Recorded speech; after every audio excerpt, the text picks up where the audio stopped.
The restaurant smelled like old money and new secrets, a heady mixture of truffle oil, aged wine, and the kind of cologne that cost more than my monthly rent.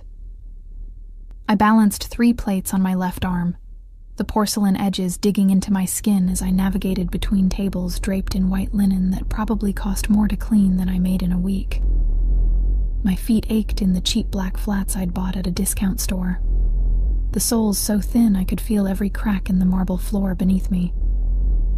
"Table 7 needs water," Marcus hissed as I passed the bar, his eyes darting nervously toward the corner booth. "And for God's sake, Sophia, don't stare." I didn't ask what he meant. In the 3 months I'd worked at Castellanos, I'd learned that some questions were better left unasked. The restaurant attracted a certain clientele, the kind who arrived in black cars with tinted windows, who spoke in low voices and left cash tips that could feed me for a month. The kind who made Marcus's hands shake when he poured their wine, but I needed this job. After my father's death 6 months ago, leaving behind nothing but hospital bills and a 1-bedroom apartment in the worst part of Brooklyn, I couldn't afford pride. My literature degree hung on the wall at home, mocking me every morning as I pulled on this ridiculous uniform. A black dress that was supposed to look elegant, but just made me feel like I was playing dress-up in someone else's life. The evening shift was always the worst. That's when they came. I felt him before I saw him. The temperature in the room seemed to drop, conversations faltering mid-sentence as the front door opened. I was refilling a water glass at table 4 when the shift happened. That subtle change in atmosphere that made my skin prickle with awareness. Everyone in the restaurant suddenly became very interested in their plates.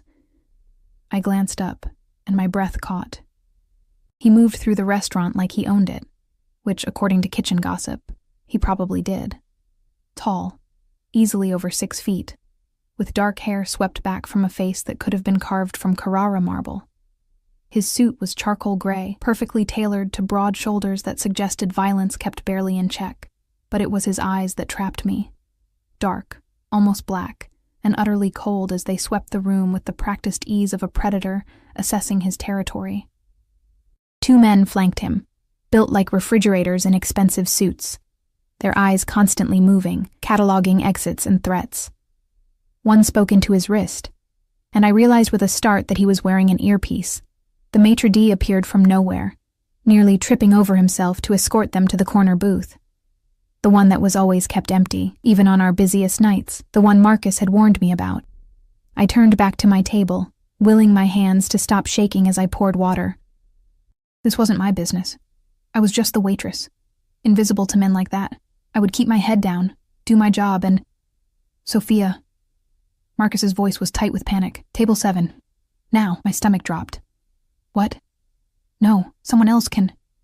"Antonio called in sick. You're the only one available." His fingers dug into my arm, his face pale. "Just take their order. Don't ask questions.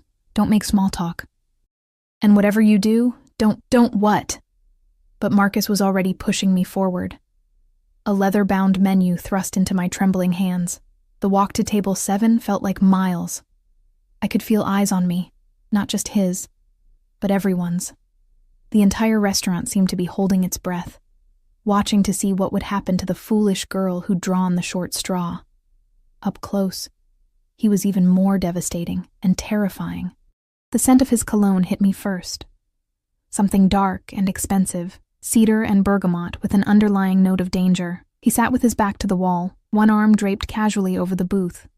But there was nothing relaxed about him. Every line of his body spoke of coiled tension, of violence waiting for an excuse. His companions flanked him like silent sentinels, their faces expressionless. "Good evening, gentlemen."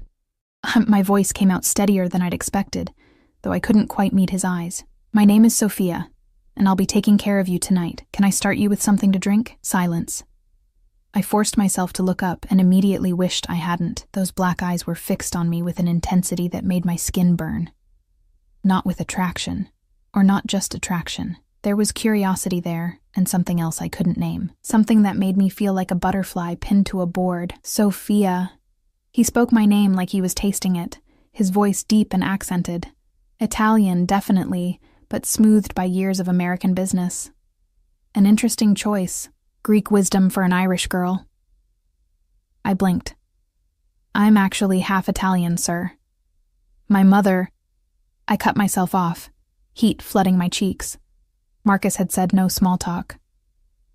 What can I get you to drink? The corner of his mouth twitched. It wasn't quite a smile, but it transformed his face, making him somehow more dangerous.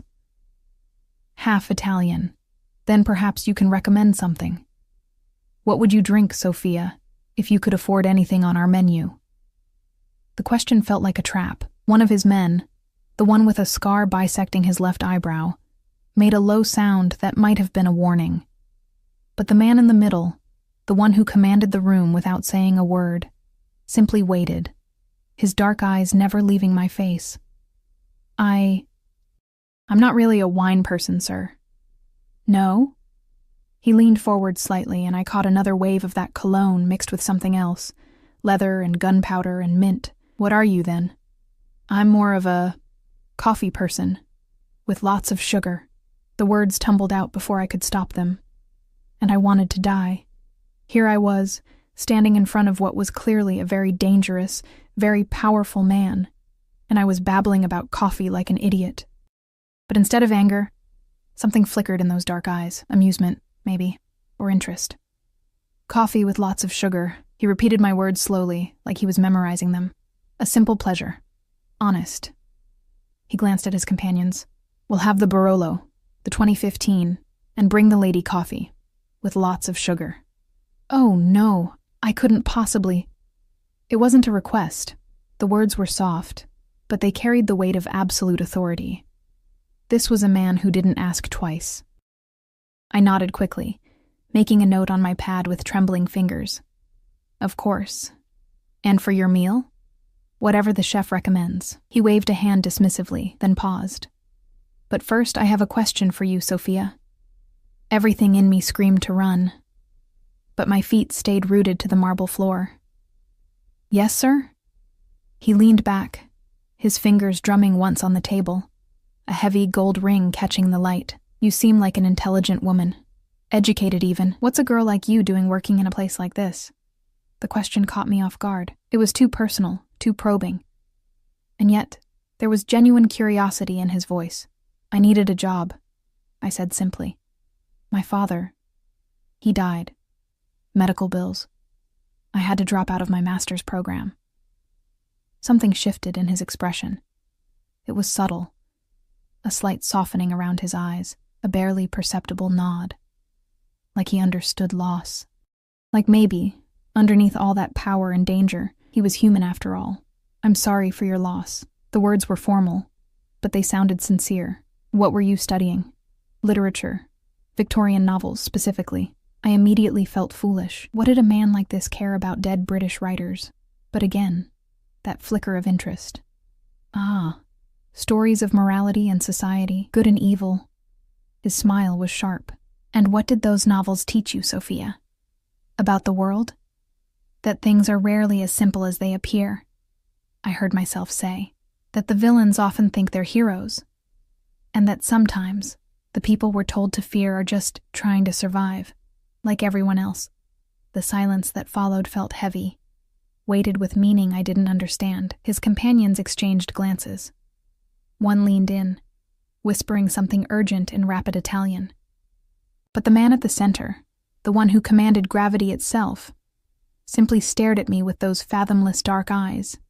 An interesting perspective. He tilted his head slightly. Tell me something else, Sophia, since you seem to be a woman of unexpected wisdom. This was dangerous territory. Every instinct told me to excuse myself, to run back to the kitchen and hide. But there was something magnetic about him. Something that held me captive even as alarm bells rang in my head. What would you like to know, sir? He smiled then. A real smile that didn't reach his eyes. I'm a businessman. I invest in various enterprises. Let's say I have a competitor who's been making trouble, cutting into my territory, disrespecting agreements we've had in place for years. He spoke casually, like we were discussing the weather. What would you do in my position? How would you handle such a situation? Every server in the restaurant had gone still. I could feel their fear, thick and suffocating. This was a test. It had to be. But of what? I didn't know. My mouth was dry. I don't know anything about business, sir. Humor me. The words were soft, deadly. My mind raced. What did he want to hear? What was the right answer that wouldn't get me, or worse, Marcus hurt? Then I thought of my father. He'd been a financial consultant before the cancer, had taught me about markets and risk assessment while I was growing up. Look at the fundamentals, Soph, he'd always said. Numbers don't lie. If it were me, I said slowly, I'd look at why they're cutting into your territory. Are they offering something you're not? Better prices? Better service? I swallowed hard. Competition usually means there's a gap in the market. Maybe instead of handling them, you could figure out what that gap is and fill it yourself. Make them irrelevant. The silence was absolute. I'd made a terrible mistake. I'd spoken to him like he was a normal person, like this was a normal conversation. I'd forgotten that men like him didn't ask for advice. They gave orders. I should get your drinks, I stammered, backing away. I'm sorry. I didn't mean to. Wait. I froze. He was staring at me like he'd never seen me before, like I'd just said something profound instead of idiotic. His fingers had stopped drumming. His companions had gone very, very still. What's your last name, Sophia? Russo, sir. Russo. He repeated it, something unreadable crossing his face. And your father, what was his name? Antonio Russo. He was a financial consultant before he got sick. The man's jaw tightened. One of his companions leaned in again, whispering urgently, but he waved him away with an impatient gesture. Antonio Russo. His voice had gone quiet, dangerous. I knew that name. Years ago. He did some work for certain people. Good work.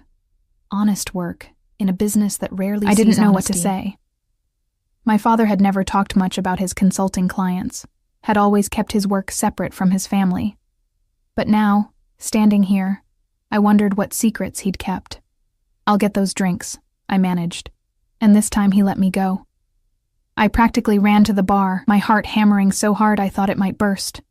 Marcus grabbed my arm as I approached. What did you say to him? His fingers dug into my skin. Sophia, what did you... I just answered his question. My hands shook as I pulled away. Marco, who is he? Marcus looked at me like I'd grown a second head. You really don't know. Know what? He glanced toward table 7, then back at me, his face pale. That's Dante Moretti. He owns half of New York. The other half is too afraid of him to admit he owns that too. The name hit me like a physical blow. Even I, in my small, sheltered world, had heard whispers of the Moretti family. They were old money and new power, the kind of organization that made the news when someone was found floating in the East River. Oh God, my legs went weak. Oh God, Marco, I told him... I couldn't even finish the sentence. I'd lectured a Mafia boss about business strategy. I'd practically given him advice on how to handle his enemies. I was dead. I was absolutely dead. What did you tell him? Marco hissed. But before I could answer, the sommelier arrived with the Barolo, his hands steady despite his obvious nervousness, and my coffee. I noticed with a sick twist in my stomach, lots of sugar. I loaded everything onto a tray, my hands trembling so badly that liquid sloshed over the rim of one wineglass. I used a napkin to wipe it clean, took a deep breath, and walked back to table 7. As I approached, I caught the tail end of a heated discussion in Italian. Dante Moretti's voice was low and firm, his companions clearly arguing against something. But when I arrived, silence fell instantly. I set down the wine glasses with as much grace as I could muster, then placed the coffee in front of the empty seat across from Dante Moretti. I'm sorry, I said quietly. I assumed. You assumed correctly. He gestured to the seat. Sit. Every alarm bell in my head went off at once. Sir, I can't. I'm working. And my manager will not say a word. His eyes never left my face. Sit, Sophia Russo.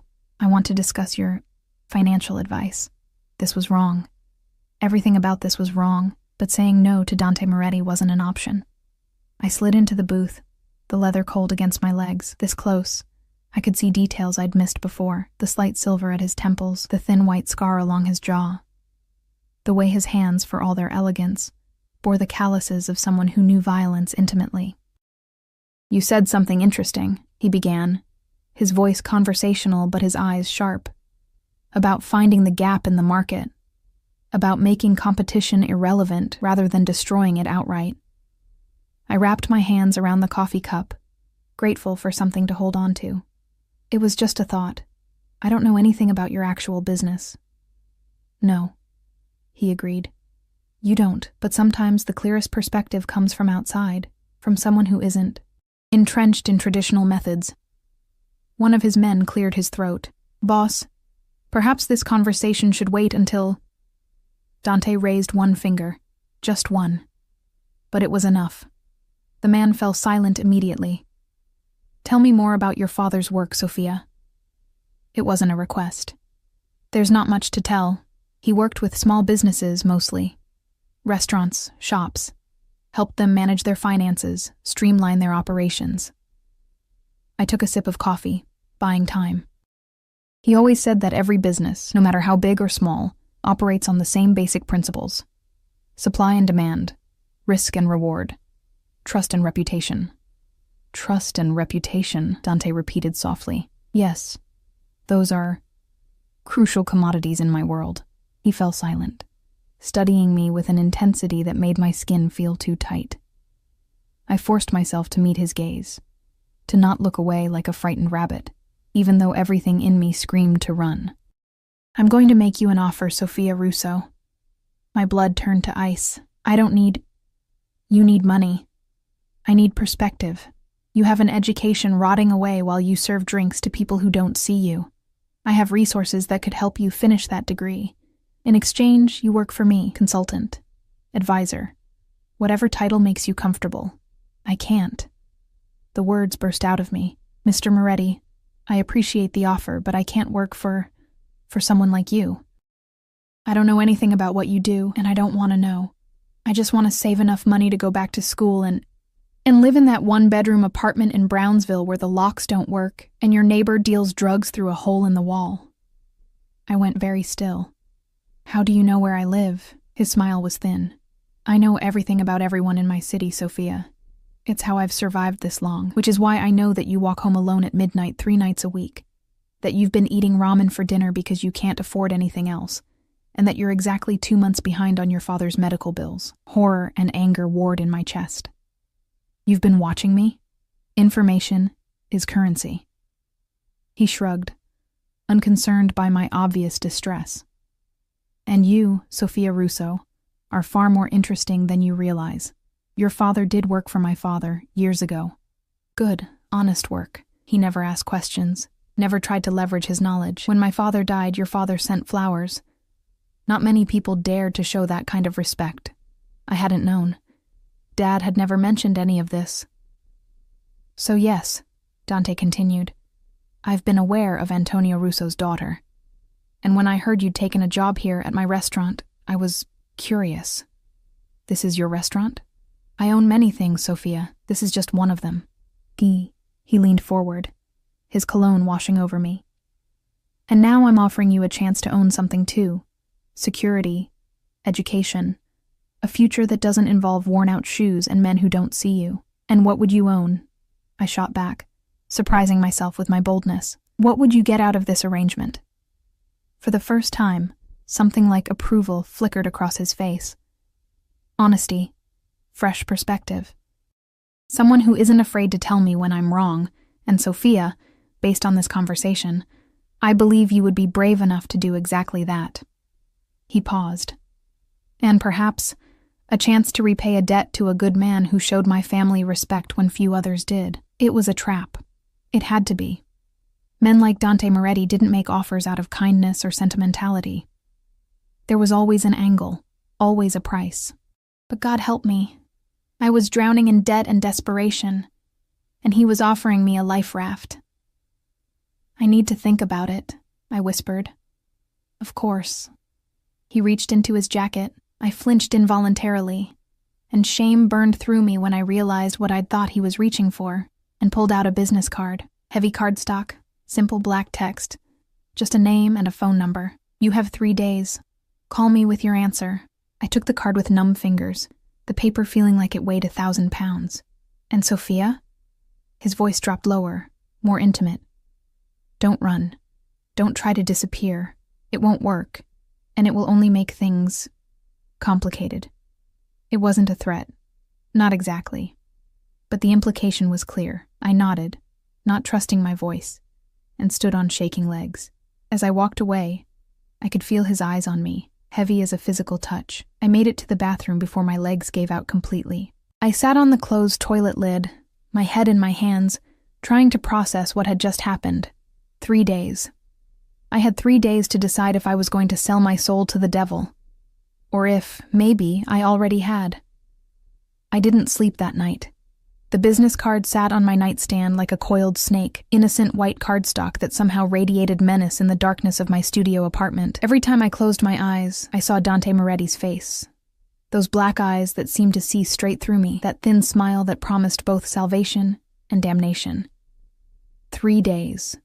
The morning light filtering through my threadbare curtains felt like an accusation. I'd called in sick to the restaurant, unable to face the gossip and questions that would inevitably follow last night's scene. Marcus had sent me 6 increasingly frantic text messages, each one more desperate than the last. What did he say to you? Sophia, people are talking. Mr. Castellano wants to know if there's going to be trouble. Please just tell me you're okay. I didn't answer any of them. What could I possibly say? Instead, I sat at my kitchen table, a card table I'd found on the street and cleaned up, and spread out my bills. Medical debt, $47,000. Rent, 3 months behind.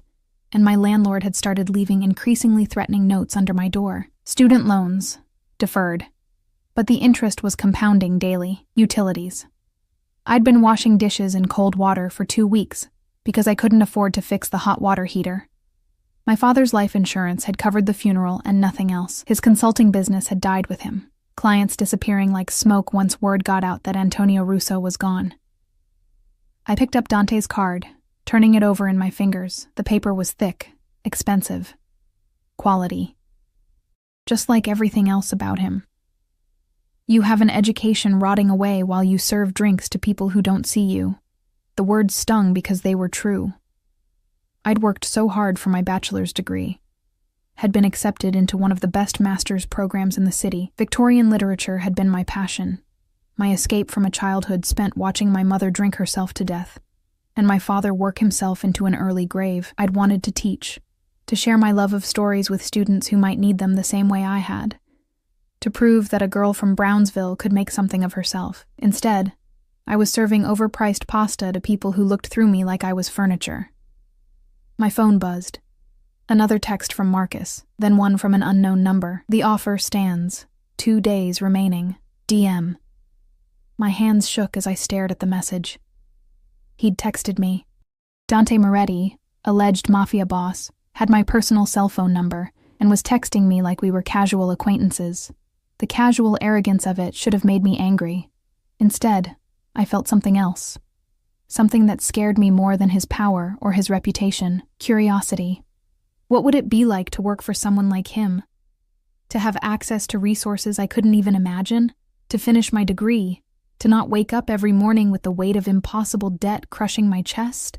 And what would it cost you? A voice whispered in my head. What would he expect in return? I thought of the way he'd looked at me, not with lust. Or not only lust.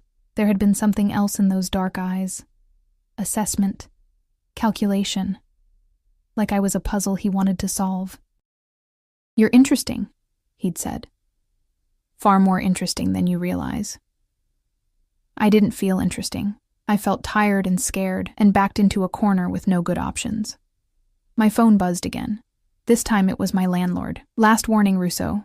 Pay up by Friday or you're out. Friday was in 4 days. I looked at Dante's card again, then at my bills, then at the water-stained ceiling of my apartment, where a brown patch had been growing steadily larger for months. With trembling fingers, I typed out a response to Dante's message. I need to know exactly what you're offering, and what you expect in return.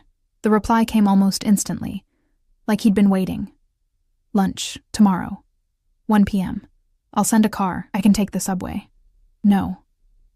That single word carried the weight of absolute authority. This was a man who didn't negotiate on matters of safety or control. "Where?" I typed. "The car will know." Of course it would. I spent the rest of the day in a haze of anxiety and second-guessing. What did one wear to lunch with a mafia boss? My wardrobe consisted of my work uniform, 2 pairs of jeans, and a handful of threadbare sweaters. Nothing remotely appropriate for whatever world Dante Moretti inhabited. In the end, I settled on my only pair of black slacks and a cream-colored blouse I'd bought for my graduate school interview. Professional but not trying too hard. The kind of outfit that said I'm taking this seriously without saying I'm trying to impress you. Though, who was I kidding? Everything about this situation was designed to impress upon me exactly how much power he held and how little I had. The next morning, I stood in front of my bathroom mirror, applying makeup with shaking hands. I looked pale, shadows under my eyes from another sleepless night. My dark hair hung limp around my shoulders, and no amount of concealer could hide the stress written across my face. "You don't have to do this," I told my reflection. "You can still walk away, but could I?" His words echoed in my memory. "Don't run. Don't try to disappear. It won't work." At 12:45 p.m., a black Mercedes pulled up in front of my building. Sleek, expensive, with windows tinted so dark I couldn't see inside. A man in a black suit emerged from the driver's side. Tall, broad-shouldered, with a scar running down the left side of his face. He opened the back door and stood waiting, his expression neutral, but his eyes constantly scanning the street. My neighbors were watching. Mrs. Chen from 3B had her face pressed against her window. The kids who usually played basketball in the street had stopped their game, staring openly at the car that screamed money and danger. I took a deep breath and walked toward the Mercedes, my cheap shoes clicking against the pavement. The driver nodded once as I approached, but didn't speak. The interior of the car was like stepping into another world. Leather seats that probably cost more than my monthly rent, the scent of expensive cologne and new car smell. Classical music played softly from hidden speakers. As the door closed behind me, sealing me in, I felt the weight of my decision settle over my shoulders like a shroud. We drove through the city in silence. The driver, presumably one of Dante's security team, kept his eyes on the road, his movements precise and professional. Occasionally, he spoke into an earpiece in Italian, his tone clipped and efficient. I watched the streets change as we left Brooklyn behind, crossing into Manhattan, moving uptown into neighborhoods I'd only ever seen in movies. The buildings grew taller, the people better dressed, the very air seeming to shimmer with wealth and power. Finally, we pulled up in front of a restaurant I recognized from the society pages, Il Giardino Segreto, the secret garden. You couldn't get a reservation there unless you knew someone, and knowing someone meant having the kind of connections that came with old money or dangerous friends. Or both. The driver opened my door, and I stepped out onto the sidewalk, feeling completely out of place in my discount store clothes. But before I could spiral into self-consciousness, another man appeared. Older, distinguished, in a perfectly tailored suit. "Miss Russo," he said with a slight Italian accent. "Mr. Moretti is expecting you. Please, follow me." The restaurant was beautiful in the way that only truly expensive things can be. Understated elegance that whispered rather than shouted its worth. Fresh flowers on every table, artwork that looked original, waiters who moved like dancers. We bypassed the main dining room entirely, moving through a door marked "Private" and down a hallway lined with photographs of Italy, the Amalfi Coast, Tuscan vineyards, Roman architecture at sunset. At the end of the hall was another door. The man knocked twice, then opened it without waiting for a response. The private dining room beyond was intimate, with space for perhaps 6 people maximum, but only one table was set, positioned near floor-to-ceiling windows that overlooked a small garden, a genuine secret garden in the heart of Manhattan. And at that table sat Dante Moretti. He stood as I entered, and I was struck again by his presence. In the restaurant 2 nights ago, surrounded by his men and the trappings of power, he'd been intimidating. Here, in the soft afternoon light, he was something else entirely, dangerous, magnetic, and far too handsome for my peace of mind. "Sophia." He gestured to the chair across from him. "Thank you for coming. Did I have a choice?" The words slipped out before I could stop them, sharp and defensive. His lips curved into that almost smile.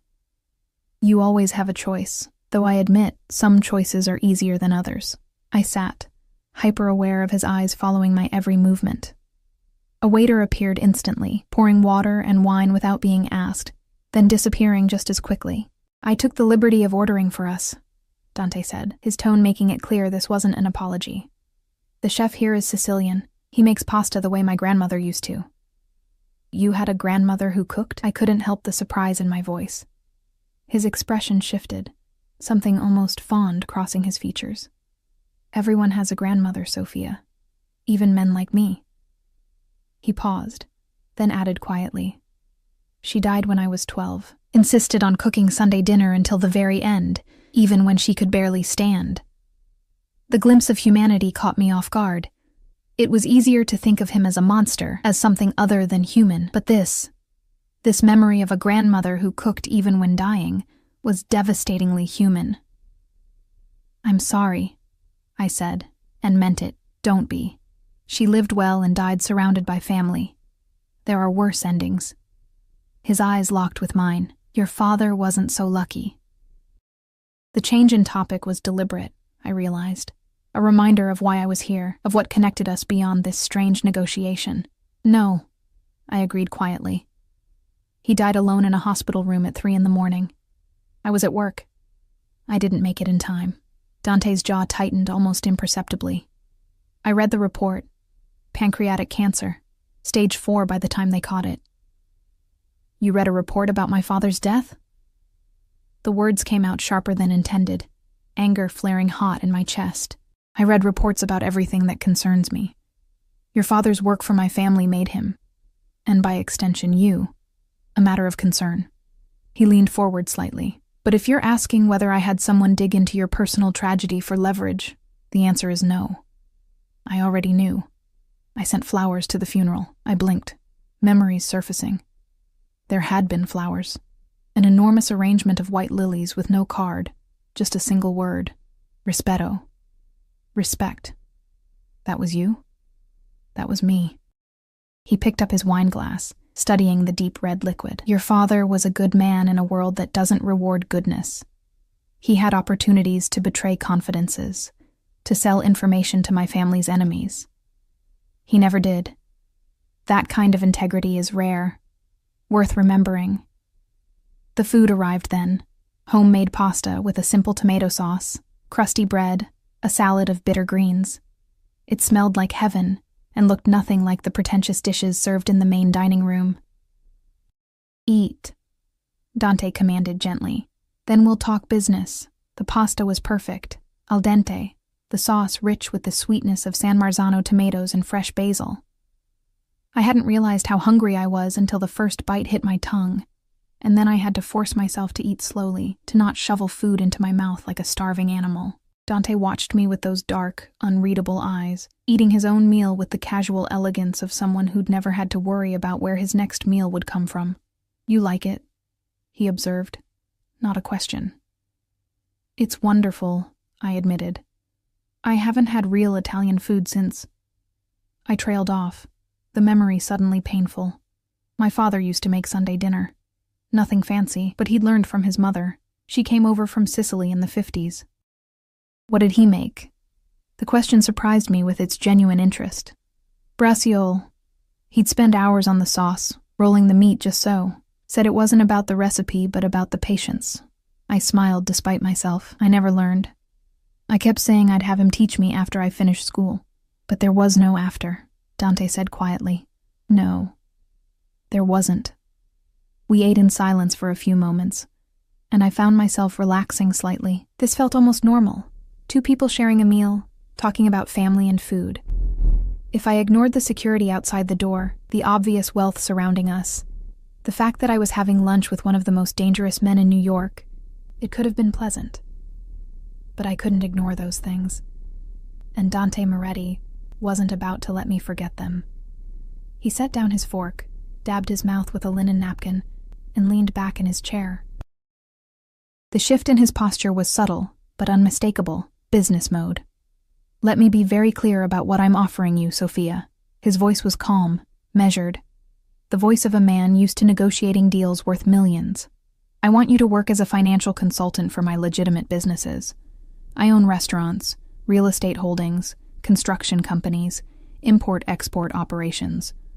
All legal, all requiring the kind of analysis and strategic planning your father specialized in. Legitimate businesses, I repeated, the skepticism clear in my voice. His mouth curved. You don't believe me.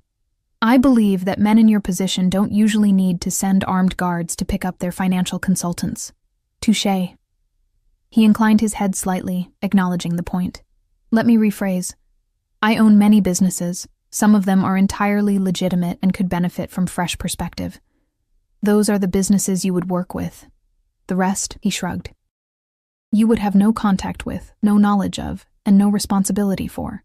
Plausible deniability, protection, he corrected. For both of us, what you don't know can't hurt you, or be used against you. I took a sip of water, buying time to think. And the pay? $60,000 a year to start. Health insurance. And I'll pay off your father's medical debt in full. I nearly choked on my water. $60,000 was more than I'd make in 3 years serving tables. And the medical debt. God, that alone was worth more than I could imagine. That's too much, I said automatically. For basic financial consulting, that's market rate for someone with your education and your father's reputation. Dante interrupted smoothly. And before you argue, understand that I'm not being generous. I'm being practical. Underpaid employees become resentful. Resentful employees become security risks. I pay well because loyalty is expensive, and betrayal is more expensive still. The casual way he spoke about loyalty and betrayal sent a chill down my spine. This was a man who'd clearly dealt with both. What about school? I asked. You mentioned helping me finish my degree. You'll work 20 hours a week, flexible schedule around your classes. When you graduate with your master's, we'll renegotiate your salary and position. He paused. Assuming you want to continue working for me. It was almost too good to be true. Which meant it probably was. What's the catch? I asked bluntly. There's always a catch. Something flickered in his eyes, approval maybe. The catch is that you work for me, Sophia. That means you represent my interests. You don't discuss my business with anyone outside my organization. You don't ask questions about things that don't concern you. And you understand that once you're in... He leaned forward, his voice dropping lower. It's very difficult to get out. There it was. The trap I'd been waiting for. You're asking me to sell my soul, I said quietly. I'm asking you to sell your skills, he corrected. Your soul is your own. What you do with it is your choice. He held my gaze. But let's be honest about your options. You can keep serving tables, falling further into debt, watching your dreams die slowly. Or you can take what I'm offering, financial security, education, a future. Under your control, under my protection, he said. There's a difference. Is there? Yes. The single word was firm, absolute. Control is about power over someone. Protection is about keeping them safe from those who would use power against them. He paused. Your father understood that distinction. It's why he worked for my family without ever becoming part of my family. I wanted to argue, to point out all the ways this was manipulation dressed up as opportunity. But the truth was, he was right about my options. I was drowning, and he was offering me a lifeline. The fact that the lifeline came with strings attached didn't make it any less real. I need time to think, I said finally. You have until tomorrow night. After that, the offer expires. His tone made it clear this wasn't negotiable. I'm a patient man, Sophia, but I'm also a busy one. I can't wait indefinitely for you to decide if you want to save yourself. The waiter returned with espresso and small pastries, sfogliatelle, the crispy layered shells filled with sweet ricotta that my grandmother used to make. Another calculated move, I realized. Everything about this lunch was designed to make me comfortable, to remind me of family and tradition, to blur the lines between business and personal. And damn him, it was working. Can I ask you something? I ventured, picking up the tiny espresso cup. You can ask. Whether I answer is another matter. Why me? Really? There are plenty of financial consultants in New York. People with more experience, better credentials. Why go to all this trouble for a waitress with a half-finished degree? Dante was quiet for a long moment, his fingers drumming once on the table, that heavy gold ring catching the light again. I noticed details I'd missed before. The ring bore an engraved crest, old and worn with time. Because everyone else lies to me, he said finally, his voice low. They tell me what they think I want to hear. They're afraid. And fear makes people stupid. He met my eyes. But you, when I asked you about my competition problem, you didn't try to flatter me or agree with whatever violent solution you thought I wanted. You gave me an honest answer, a smart answer. That's rare. Valuable. So this is about ego? You want someone who'll tell you the truth? His smile was sharp. This is about survival. An organization that only hears yes becomes blind. Blind organizations die. He leaned back. Your father told my father no once. Did you know that? I shook my head. My father wanted to invest in a restaurant chain. Your father looked at the numbers and said it was a bad investment, that the market was oversaturated. My father was furious. Insisted he do it anyway. Dante's expression was distant, remembering. The chain went bankrupt within 2 years. Cost my father millions. And you know what he said? What? I should have listened to Antonio. He never forgot that. And when he needed advice after that, he always called your father first. Dante's eyes refocused on me. I want what my father had, someone who isn't afraid to tell me when I'm wrong. Someone who looks at problems differently than I do. It was the most honest thing he'd said since I'd arrived, and it terrified me because it made sense. Because it made him seem human rather than monstrous. Because it made this whole situation feel less like a trap and more like an actual opportunity. I should go, I said, standing abruptly. I need to think. Dante stood as well, moving around the table with fluid grace. He was close now, close enough that I could smell his cologne again, could see the silver threading through his dark hair at the temples. Think carefully, Sophia, he said softly. But don't think too long. The world doesn't wait for us to be ready. It moves, and we either move with it or get crushed beneath it. He pulled something from his jacket pocket. An envelope, thick and cream-colored. Your father's medical bills, paid in full. Regardless of your answer tomorrow. I stared at the envelope like it might bite me. I can't accept that. Not if I'm not going to work for you. Consider it a gift. Respect for your father's memory. He pressed it into my hands. No strings. No obligations. Just one less burden for you to carry. The envelope felt heavy, weighted with implications I couldn't begin to understand. This wasn't generosity. Men like Dante Moretti didn't do things without reason. But God, the thought of being free from that debt, of not waking up every morning to collection calls and threatening letters. Thank you, I whispered, hating how much I meant it. His hand came up, and I flinched involuntarily, but he only tucked a strand of hair behind my ear, his touch surprisingly gentle. Go home, Sophia. Think about what you want your life to look like in 5 years, then call me with your answer. The driver was waiting outside, standing beside the Mercedes like a silent sentinel. The ride back to Brooklyn passed in a blur, my mind spinning with everything Dante had said, everything he'd offered, everything I stood to gain or lose.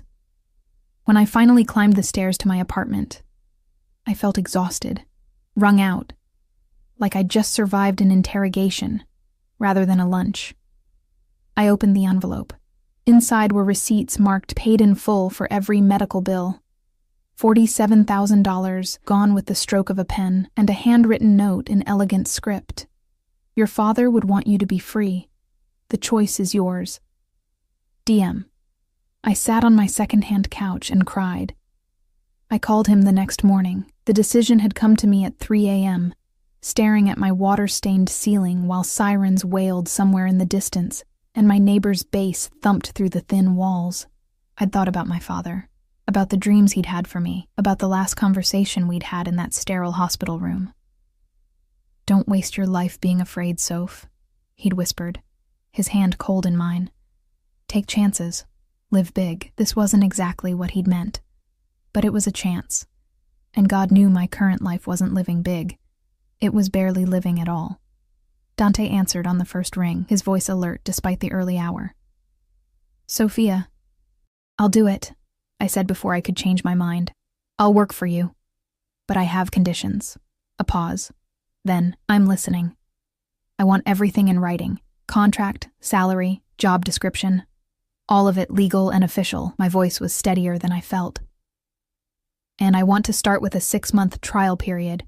If it's not working out, either of us can walk away." "No." The flat refusal caught me off guard.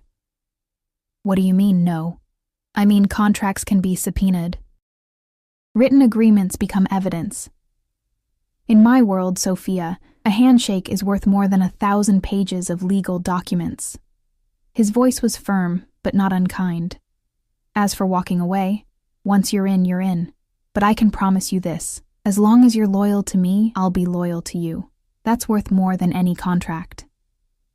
It should have been a red flag. It should have sent me running. But something in his voice, that absolute certainty, that old world code of honor, made me believe him. "Okay," I heard myself say. "When do I start?" "Today. I'm sending a car at 10. Bring whatever you need for the next week." "A week?" I thought. "You'll be staying at one of my properties while we get you situated. Safer that way."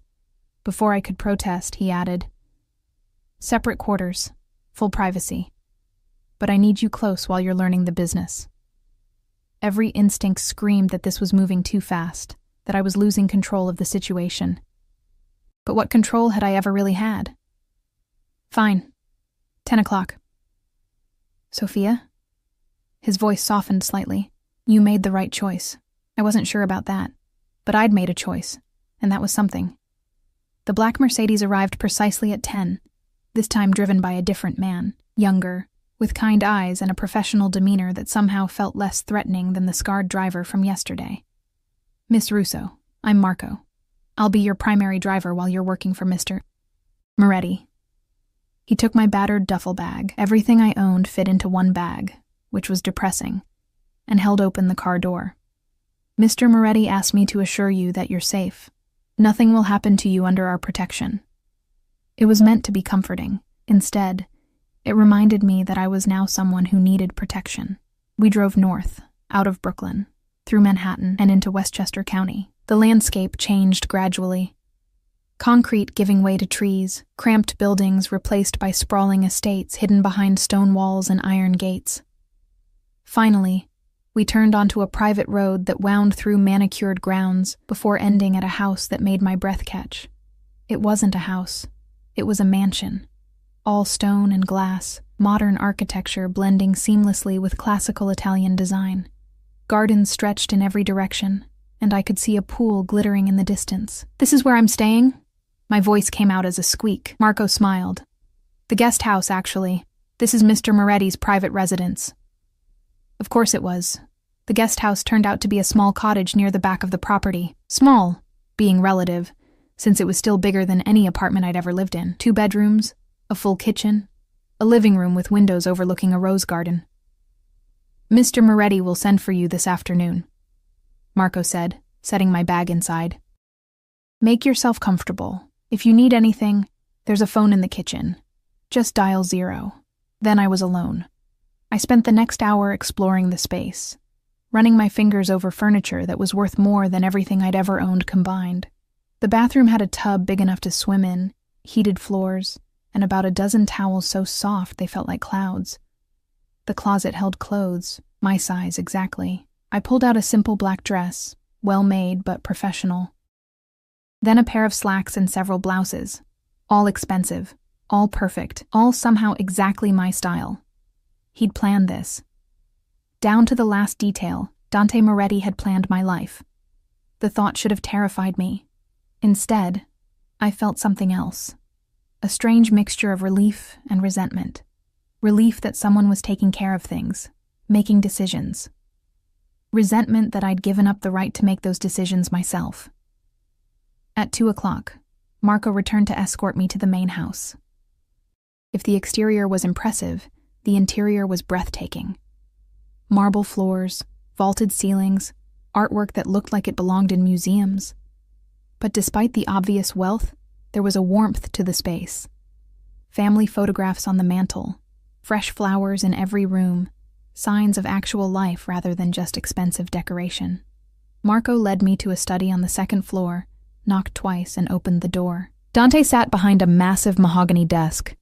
Surrounded by computer monitors and stacks of files, he'd shed his suit jacket, working in shirt sleeves that revealed forearms corded with muscle. Reading glasses perched on his nose, making him look almost scholarly. He glanced up as I entered, and something shifted in his expression. Not quite a smile, but close. "Sophia. Good, sit." He gestured to a chair across from his desk, then turned to Marco. "We're not to be disturbed. Station yourself outside." Marco nodded and left, closing the door behind him. I sat, hyper-aware of how out of place I looked in this room full of expensive things and dangerous secrets. Dante removed his glasses, setting them aside, and studied me for a long moment. "How are you settling in? The cottage is beautiful. The clothes were necessary. You'll be meeting with my business associates, attending meetings. You need to look the part." He said it matter-of-factly, without judgment. "Consider it a uniform, a very expensive uniform. I take care of what's mine, Sophia." The possessive language wasn't lost on me, but before I could react, he continued. "Now, let's discuss what you'll actually be doing." He spent the next 2 hours walking me through his legitimate businesses, and there were more than I'd expected. Restaurants throughout the tri-state area, a construction company that specialized in historic renovations, import businesses bringing in Italian wines and olive oil, several real estate holdings. "The construction company is losing money," he said, pulling up spreadsheets on one monitor. "Has been for 6 months. My accountant says it's normal market fluctuation, but my instinct says something's wrong." I leaned forward, studying the numbers. Even with my limited experience, I could see the problem. Your materials costs have increased 40%, but your billing hasn't changed proportionally. Someone's either stealing from you, or you have a supplier charging inflated prices. Dante's eyes narrowed. "Explain." I pulled the keyboard toward me, highlighting rows of data. "See here? Same materials, same quantities, but the cost jumped significantly starting in March. Either your supplier raised prices and didn't tell you, or someone's skimming money by inflating invoices." "Who's the supplier?" I clicked through to another sheet. "Lombardi Building Materials." Something dangerous flashed across Dante's face. "Lombardi." The name came out like a curse. "Paolo Lombardi runs that company. He's been a business partner for 15 years. Then either he's cheating you, or someone in his organization is." I met his eyes. "This is what you wanted, right? Honest analysis." For a moment, I thought I'd overstepped. His jaw was tight, his hands fisted on the desk. Then he exhaled slowly and nodded. "Yes, this is exactly what I wanted." He stood, pacing to the window. "Paolo and I grew up together. Our fathers did business. I trusted him. Maybe you still can. Maybe he doesn't know." I tried to keep my voice neutral, "But you need to find out."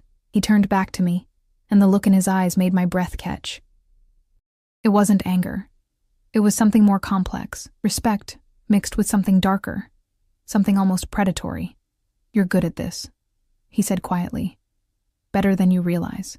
I just read numbers. My father taught me." "Your father taught you well." He returned to his desk, but instead of sitting, he leaned against it, close enough that I could smell his cologne. "I'm going to tell you something, Sophia, because you need to understand the world you've entered. Paolo Lombardi isn't just a business partner. He's connected. Not to my family specifically, but to others. If he's stealing from me, it's not a simple matter of firing a supplier. What does that mean? It means there could be consequences. Politics, alliances that get tested." His voice was matter-of-fact, discussing potential violence like it was a weather forecast. "Which is why I need you to be very sure about this analysis, because once I act on it, there's no going back." The weight of responsibility settled over me like a lead blanket. This wasn't just consulting. This was potentially triggering events I couldn't begin to understand, couldn't control. "I'm sure about the numbers," I said carefully. "What you do with that information is your decision." "No." He leaned closer, and I caught my breath. "It's our decision now. You work for me, Sophia. That means we're partners in this. I need to know I can trust your judgment. Not just your math skills, your judgment. I barely know you, I whispered. How can you trust me with something this important? Because your father was trustworthy. Because you walked away from easy money when you could have lied to me at the restaurant. Because everything I've learned about you says you're honest. He paused. And because sometimes you have to take a leap of faith. His hand came up, cupping my cheek with surprising gentleness. His palm was warm, calloused, the touch sending electricity through my skin. I'm taking a chance on you, Sophia Russo. Don't make me regret it. Then he stepped back, the moment broken, all business again. I want you to dig deeper into the Lombardi account. Every invoice, every transaction for the past year. Find me proof of exactly what's happening and who's responsible. And then, his smile was cold, then I'll handle it. That's my job, not yours. I spent the rest of the afternoon buried in financial records, building a timeline of the theft. Because it was theft, I was certain now. Someone at Lombardi Building Materials had been systematically inflating invoices, skimming money off the top, and betting that no one would notice in the chaos of a busy construction company. They'd been right. Until now. By the time Marco came to escort me back to the cottage, I had a file 3 inches thick documenting the fraud, nearly $100,000 over 6 months. Dante took the file without comment, his expression unreadable. Get some rest, he said. Tomorrow, we're going to Lombardi's office. You're coming with me. Why? You have the evidence. Because I want Paolo to see who found him out. I want him to know that his old friend Dante now has someone smart enough to catch him. His eyes glittered dangerously, and I want you to see what happens when people betray my trust. It was a warning and a lesson all in one. That night, alone in the cottage, I lay awake wondering what I'd gotten myself into. The drive to Lombardi Building Materials felt like a funeral procession. 2 black SUVs flanked our Mercedes, all 3 vehicles moving in perfect formation through morning traffic. Dante sat beside me in the back seat, his presence filling the space with barely contained tension. He'd said nothing since we'd left the estate, his silence more terrifying than any threat. I clutched the file folder in my lap, my palms sweating, despite the car's climate control. When we get there, Dante said suddenly, his voice cutting through the quiet, you'll present your findings, calmly, professionally. No matter what happens, you keep your composure. What's going to happen? His jaw tightened. That depends on Paolo. The building supply company was housed in a warehouse in Queens, a sprawling complex of loading docks and storage facilities. We pulled up to the main office, and I noticed immediately that the parking lot had cleared. The workers who should have been loading trucks had vanished. They'd been warned we were coming. Dante's security moved first, sweeping the building before signaling the all clear. Only then did Dante help me out of the car, his hand firm on my elbow. Stay close, he murmured. And remember, you're under my protection. No one will touch you. Paolo Lombardi waited in his office, a heavy-set man in his 60s with silver hair and expensive clothes that couldn't hide the nervousness in his eyes. He stood as we entered, his smile strained. Dante, my friend, this is unexpected. If you'd called ahead, we're not friends anymore, Paolo. Dante's voice was ice. Sit down. The older man's face paled, but he obeyed, sinking into his chair like his legs had given out. Dante gestured to me. This is Sophia Russo. She's been reviewing my company's finances. Sophia, please share what you found. My mouth was dry, but I opened the folder with steady hands. Over the past 6 months, invoices from Lombardi Building Materials to Moretti Construction have shown a 40% increase in material costs. However, market prices for those same materials have remained stable. I laid out spreadsheets on Paolo's desk, my finger tracing the highlighted rows. Someone has been adding unauthorized charges to each invoice. The total theft amounts to approximately $97,000. Paolo's eyes widened. Theft? Dante, I would never. I'm not finished. I pulled out another document. The fraudulent charges all trace back to a single account manager, Vincent Calabresi. He's been processing the invoices and presumably pocketing the difference. For a moment, there was absolute silence. Then Paolo's face crumpled. Vincent. Dio mio, Vincent is my nephew, my sister's boy. He looked at Dante with desperate eyes. I didn't know. I swear on my mother's grave I didn't know. Dante said nothing, his expression carved from stone. Please, Dante. We grew up together.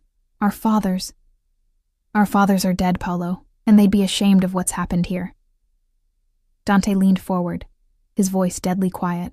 You let family steal from me. Whether you knew or not, that's a failure of leadership, of loyalty. I'll pay back every penny. I'll fire Vincent. You'll do more than that. Dante straightened. Vincent will return the money within 48 hours. All of it, plus 50% interest. And he'll leave New York. Permanently. If I see him in my city again, there will be consequences. Paulo nodded frantically. Yes, of course, I'll make sure. I'm not finished. The steel in Dante's voice made everyone in the room flinch. For the next year, you'll reduce your prices to me by 20%. Call it restitution for my time and trouble. After that, we'll renegotiate our arrangement based on whether you've proven yourself trustworthy again. It was a punishment, but also mercy. Paulo seemed to recognize that, relief washing over his features. Thank you, Dante. Thank you. I won't let you down again. Dante turned to leave, then paused. And Paulo, if I find out you knew about this and lied to me today, you won't get a second chance. Am I clear? Crystal clear. I swear. I had no idea. Outside, I gulped in fresh air, my hands trembling with the aftermath of adrenaline. I'd expected violence, or at least the threat of it. Instead, I'd witnessed something more complex. Justice, certainly, but also pragmatism. Dante had protected his interest without destroying a decades-long relationship. You handled that well, Dante said as we drove away. No hesitation, no fear. I was terrified, I admitted. Good. Fear keeps you sharp. He glanced at me. But you didn't let it control you. That's the difference between surviving in this world and drowning in it. Over the next 3 months, I settled into a routine I never could have imagined. My days were split between classes. I'd re-enrolled in my graduate program and work for Dante's organization. I analyzed financial reports, identified inefficiencies, proposed strategies for expansion and consolidation. And slowly, terrifyingly, I became good at it. Dante was a demanding boss, but a fair one. He listened to my recommendations, challenged my assumptions, pushed me to think strategically rather than just analytically. Our meetings evolved from tense confrontations to genuine collaborations. But there was something else happening too. Something I tried desperately to ignore, the way his eyes followed me when I entered a room. The unnecessary touches, a hand on the small of my back, fingers brushing mine when passing documents, the conversations that stretched late into the evening, moving from business to personal, from professional to intimate. I told myself it was nothing. He was my boss. This was just a job. But I was lying to myself. It came to a head on a cold November evening. I'd been working late in his study, finishing an analysis of a potential restaurant acquisition. Dante had been on the phone, speaking rapid Italian to someone in Sicily, his voice rising and falling with intensity. When he finally hung up, the silence felt heavy. You should eat something, he said, loosening his tie. You've been working for 6 hours straight. I'm almost done. Sophia. He crossed to where I sat, pulling my chair away from the desk with gentle force. When was the last time you had a real meal? Not coffee and whatever Marco brought you. I couldn't remember. I'm fine. You're exhausted. His hands settled on my shoulders, and I felt the warmth of them through my blouse. You push yourself too hard, says the man who works 18-hour days. His laugh was low, rumbling through his chest. Fair point. But his hands didn't move. Instead, his thumbs began tracing small circles against my shoulders, working at the knots of tension there. I should have moved away, should have maintained professional boundaries. But God, it felt too good, and I was so tired of being strong, of being careful. Dante, I whispered. A warning or a plea, I wasn't sure which. I know. His voice was rough. I know this is complicated. I know I'm your boss. I know there's a power imbalance that makes this impossible. Then why? Because I can't stop thinking about you. The confession came out harsh, almost angry. Since that first night in the restaurant, when you looked at me like I was just a man asking a question instead of something to fear, you've been in my head, Sophia, distracting me, making me question things I've always been certain about. My heart hammered against my ribs. What things? His hand slid from my shoulders to my arms, turning my chair so I faced him. He crouched down, putting us at eye level, his dark eyes burning with intensity. Whether power is enough. Whether I want to spend the rest of my life alone in this house, surrounded by people who fear me rather than know me. He reached up, cupping my face with both hands. Whether maybe, just maybe, your father sent you to me for a reason. My father's dead, I whispered. I know. But if he were alive, if he could see you now, would he be proud? Or would he hate me for bringing you into this world?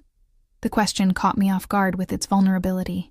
This was Dante Moretti stripped of his armor, asking for something he'd probably never asked for before. Forgiveness, permission, understanding. He'd be proud, I said truthfully. He always said I was stronger than I believed, that I just needed someone to see it in me. I covered his hands with mine. You see it. Even when I don't. I see everything about you, Sophia. Your strength, your intelligence, the way you bite your lip when you're concentrating, the way you argue with me when you think I'm wrong, the way you've transformed from that scared girl in the restaurant into someone formidable. I'm still scared, I admitted. Good. So am I. He leaned closer, his forehead resting against mine. This terrifies me, what I feel for you, what it means, the vulnerability. Then maybe we shouldn't. Too late. His lips brushed mine, soft and tentative. I'm already in too deep. The kiss was nothing like I'd imagined. Not forceful or demanding, but gentle, almost reverent, like I was something precious that might shatter if handled too roughly. When we finally pulled apart, we were both breathing hard. This changes everything, I said. I know. Your organization, the people who work for you, they'll see it as weakness. Let them try. The steel returned to his voice. You're mine to protect now, Sophia. Mine to care for. And anyone who has a problem with that will answer to me. The possessiveness should have bothered me. A year ago, it would have sent me running. But I understood now what he meant. In Dante's world, protection and possession were intertwined. To claim me was to shield me from harm. What happens now? I asked. Now? His smile was almost boyish. Now I take you to dinner. A real date, not a business meeting. And we figure out how to navigate this like two adults who actually like each other. I'm still your employee. Then I'll give you a raise. He pulled me to my feet. And before you argue about ethics, Sophia, I own the company. I make the rules. And my rule is that I'm allowed to court the brilliant, beautiful woman who saved my construction business and called me out on my bullshit. I couldn't help laughing.